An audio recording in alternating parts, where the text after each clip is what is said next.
God bless you, beloved. Hezekiah 20, when the prophet Isaiah brought a word to Hezekiah, telling him that he's going to die, surely die, and the Lord is not going to heal him. And the Bible said that he turned his face unto the wall, and Lord granted him 15 more years of life. The word of God here is coming more to the prophet, more so than God trying to get a word to Hezekiah. Let me prove that to you. It's about obedience here. Hezekiah the king, Hezekiah the man of God, the prophet is bringing him a word and telling him that in spite of all he believed and looking for, that he's going to die. And that the Lord wasn't going to heal him. And was that in the scripture? Yeah. Wasn't going to heal him. And the Bible says Hezekiah turned his face to the wall and prayed, and God granted 10 years. Right. I'm saying this to the obedience of the prophet Isaiah, which is considered to be the eagle-eye prophet, one that this is not just anybody bringing a word. This is a prophet that hits. When you got people today prophesying everything and nothing came to pass. Been prophesying the last 2 years about something, it ain't pass yet. This prophet right here is to earn the name of the eagle-eye. I mean, he hits. So he is bringing a word of God to the man of God, the king here, that he's going to die and God's not going to heal him. And the Bible said that he turned his face to the wall and God added 15 more years to his life. I'm seeing the obedience of the prophet to speak the word of God.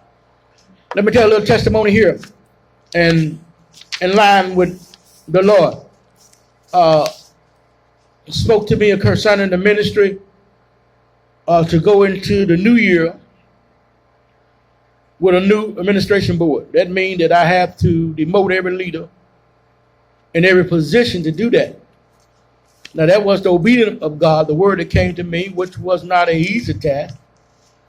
I wrestled with doing it, but I had several confirmation.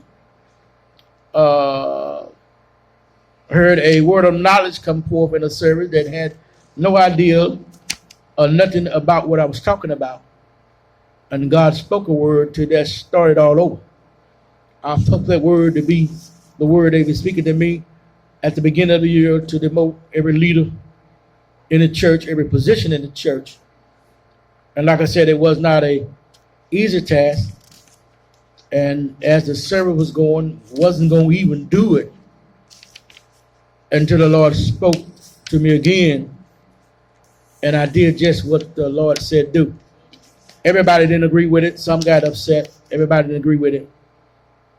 Well, to let you know how God moves, several hours later, within that same day, the Lord spoke to me and told me to go back, call everybody back, and promote everybody that I demoted.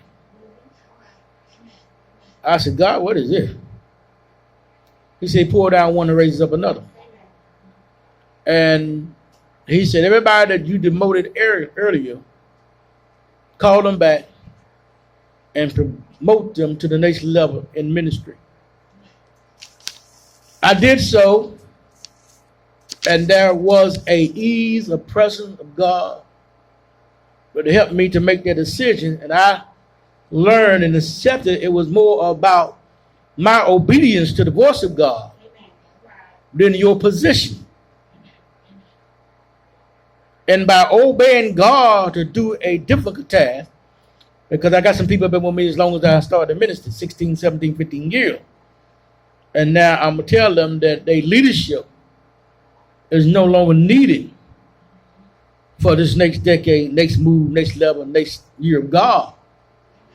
Brother Jonathan was an easy task, but I obeyed God. And I did what God said do. And about 2 or 3 hours later, God came back like he told Hezekiah. The prophet tell Hezekiah he's going to die. Yeah. The same God came back and gave Hezekiah 15 more years. But the same God that told me to demote leadership and obeyed God came back a couple hours and told me to call everybody back that I demoted and promoted. All right. I believe that was all about my obedience to the word of God. And by my obedience to the word of God, he fixed it that everybody accepted a promotion. It went about